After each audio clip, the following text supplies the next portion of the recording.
नमस्कार, मी वैद्य प्रचिती सुरू कुलकर्णी तुम्हा सर्वांचं डॉक्टर सुरू आयुर्वेदिक क्लिनिक या यूट्यूब चॅनलमध्ये मनापासून स्वागत करते। थायरॉइड अवेअरनेस वीक मधील आजचा हा शेवटचा भाग, पण तितकाच महत्त्वाचा, हायपर थायरॉइडिझम बद्दल। कारण हायपोथायरॉइडिझमचे सध्या प्रमाण जास्त असलं तरीही ज्या पेशंटना हायपर थायरॉइडिझम आहे त्यांनाच त्याचा त्रास कळू शकतो आणि त्यावरही बोलणं हे तितकंच गरजेचं आहे।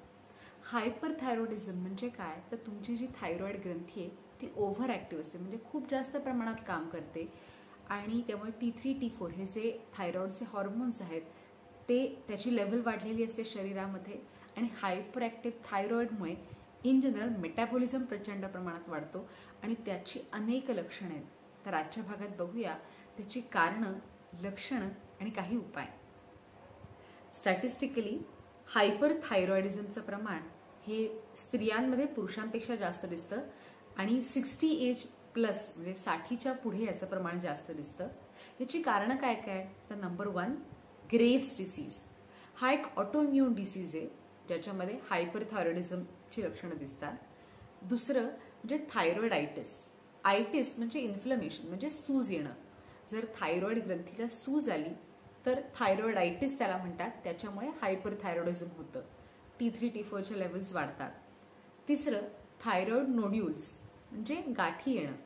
थायरॉइड ग्रंथीला सिंगल ऑर मल्टिपल, एक किंवा जास्त जर नोड्यूल्स आले तर त्याच्यामुळे over secretion of T3 T4 होतं आणि हायपर थायरॉइडिझमची लक्षणं दिसतात किंवा झाला असं आपण म्हणतो।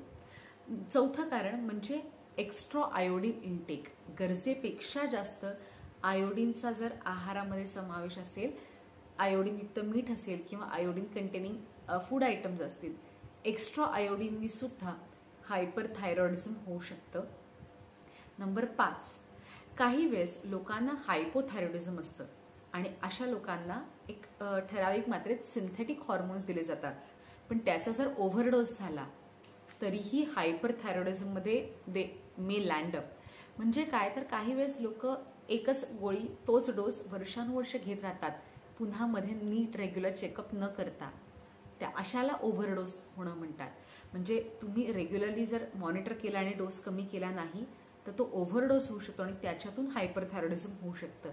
आणि 6वं कारण हे सेकंडरी आहे किंवा इनडायरेक्ट म्हणता येईल, पण जर पिट्युटरी ग्लँडचे काही आजार झाले असतील आणि TSHचं सिक्रेशन एक्स्ट्रा झालं तर त्याचा परिणाम म्हणून सुद्धा हायपर थायरॉइडिझम होऊ शकतं। बरं, मग यामध्ये लक्षणं काय काय असतात? सगळ्यात पहिलं म्हणजे मूड स्विंग्स। प्रचंड इरिटेबल असतात, नर्व्हसनेस कधी येतो, कधी कधी हायपर ॲक्टिव्ह असतात। सो इरिटेबल आणि मूड स्विंग्स, प्रचंड प्रमाणात फटीग निर्माण होऊ शकतो कारण हायपर ॲक्टिव्हिटी होते, मेटाबॉलिक रेट अचानक वाढतो आणि त्याच्यामुळे थकवा पण लवकर येतो। त्याचबरोबर हीट इंटॉलरन्स म्हणजे उष्णता सहन होत नाही, एक्स्ट्रा पाल्पिटेशन आणि स्वेटिंग होऊ शकतं, अशीही लक्षणं दिसतात। पुढचं लक्षण आहे ते म्हणजे हँड ट्रेमर्स।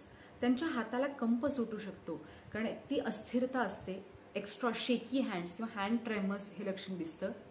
त्याचबरोबर झोप अगदी नीट लागत नाही, निद्रा नाश, निद्रा अल्पता, म्हणजे अगदी इन्सॉम्निया किंवा ॲटलिस्ट डिस्टर्ब स्लीप असते, शांत साऊंड स्लीप मिळत नाही।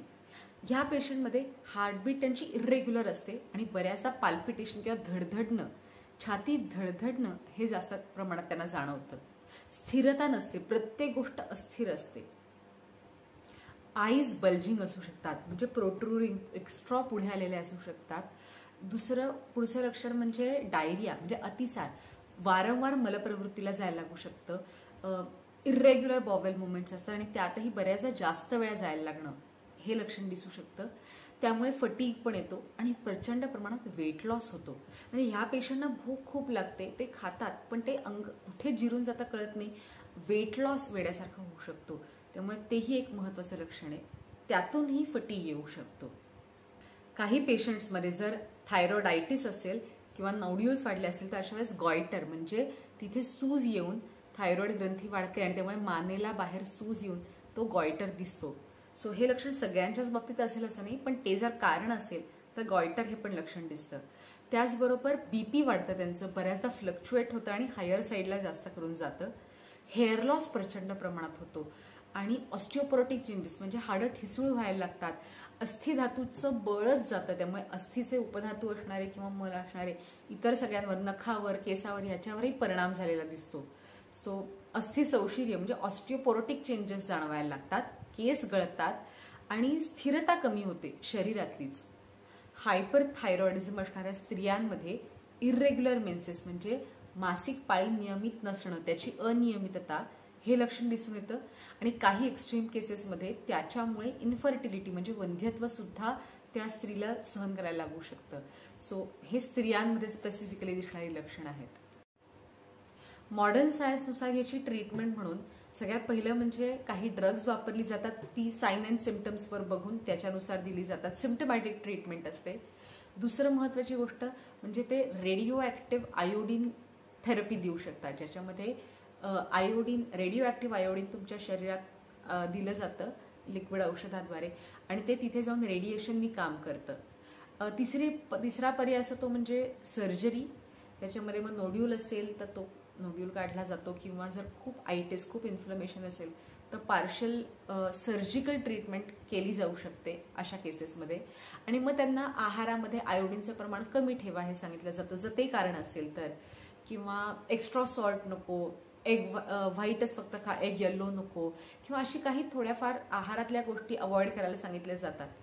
पण ही युजली त्यांची लाईन ऑफ ट्रीटमेंट झाली. आयुर्वेदाच्या दृष्टीने काय विचार करायचा ते बघूया.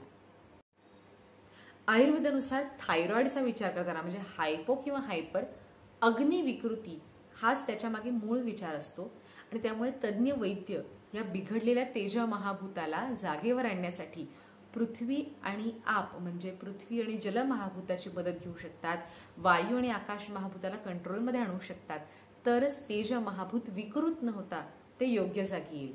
म्हणजेच आपल्याला अग्नीची चिकित्सा करायची आहे, तो चुकीच्या पद्धतीने वापरला जायला नको, त्याला योग्य पद्धतीने संरक्षण करायचंय, पण त्याला वाढू द्यायचं नाहीये, विकृत होऊ द्यायचं नाहीये, याची काळजी घ्यावी लागते. त्यामुळे अग्नीला त्याचे तीक्ष्ण उष्ण गुण कमी करून योग्य मार्गाने चॅनलाइज करणं हे वैद्याच्या दृष्टीने महत्वाचं ठरतं. आणि आयुर्वेदामध्ये 2 वेगवेगळ्या तत्वांचा वापर करून चिकित्सा केली जाते. एक म्हणजे लक्षण विपरीत चिकित्सा आणि दुसरी म्हणजे हेतू विपरीत चिकित्सा. हेतू म्हणजे कारण, मग जे कारण असेल त्याच्या विरुद्ध चिकित्सा करणं हे महत्वाचं ठरतं. आणि दुसरं म्हणजे मग लक्षणं.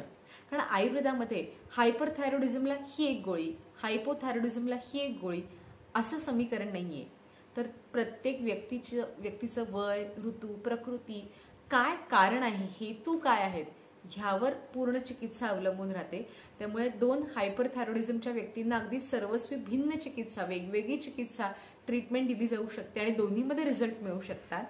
अग्नीचा विचार करणं, वयाचा विचार करणं आणि हेतू म्हणजे मूळ कारणाचा विचार करणं ह्याला आयुर्वेद जास्त महत्त्व देतं. आणि मग हेतू विपरीत चिकित्सा, जे कारण असेल ते टाळणं आणि मग त्याच्या विरुद्ध चिकित्सा करून आपल्याला ह्याच्यावर विजय मिळवता येऊ शकतो. त्यामुळे कारण काय, हेतू काय याच्यावर चिकित्सा ठरणार आहे. जर आयोडीनचा एक्स्ट्रा कंटेंट असेल तर तो हेतू टाळायचा आहे आणि त्याच्या उलट आपल्याला ट्रीटमेंट द्यायची आहे. त्याचबरोबर काही वेळेस धणेजिऱ्याचं पाणी, शहाळ्याचं पाणी याचा फायदा होताना दिसतो. त्याचबरोबर आयुर्वेदानुसार अँटी इन्फ्लमेटरी प्रॉपर्टीज असणारे म्हणजे सूज कमी करणाऱ्या अनेक गोष्टी आहेत. हळदीसारखा एक साधा औषध आहे, त्याचाही वापर करता येऊ शकतो. जर आयटिस किंवा इन्फ्लमेशन असेल तर, लिजन असेल तर ते लिजन कमी करण्यासाठी, क्षरण करण्यासाठी काही वेगळी तीक्ष्ण औषधं आहेत की जी हायपरथायरॉइडिझममध्ये कटिंग ऍक्शन देऊ शकतात. अर्थात अतिउष्ण प्रमाणात आपल्याला उष्णता वाढवायची नाही. या सगळ्याचा विचार करून, गुणांचा विचार करून मगच चिकित्सा ठरवायला लागते. आल्याचा वापर करता येऊ शकतो. त्याचबरोबर आवळा वापरता येतो रसायन म्हणून. औषधं तर अनेक आहेत, त्या व्यक्तीनुसार तज्ज्ञ वैद्य ठरवू शकतो. प्राणायाम आणि ओंकार करण्याचा सुद्धा अत्यंत महत्वाचा फायदा होताना दिसतो. कारण प्राणायामाने तुम्ही जेव्हा श्वासावर लक्ष केंद्रित करता, प्राण आयाम, त्यावेळेस तुमच्या मनाला स्थिरता द्यायला, जे प्रचंड प्रमाणात वेवरी झालंय, मूड स्विंग्स असतात, इरिटॅबिलिटी असते, ती कमी व्हायला ह्याच्याने मदत होते. त्यामुळे दीर्घ श्वास म्हणजे डीप ब्रीदिंग, ओंकार साधना आणि नियमित प्राणायाम ह्याचाही खूप चांगला फायदा होताना नक्की दिसतो. सो शेवटी ही सिरीज कन्क्लूड करताना मी असं म्हणेन, हायपोथायरॉइडिझमही नको, हायपर ऍक्टिव्हही नको. आपल्याला करेक्ट बॅलन्स स्ट्राईक करायचा आहे. तुमचा अग्नी उत्तम ठेवायचा आहे, म्हणजे चयापचय प्रक्रिया, मेटाबॉलिझम उत्तम प्रकारे चालू राहील आणि तुम्हाला आरोग्य मिळेल. अग्निं सदा रक्षेत असं आयुर्वेदात म्हणलंय. So please stay safe, stay fit and stay healthy with doctor Suru Ayurvedic clinic.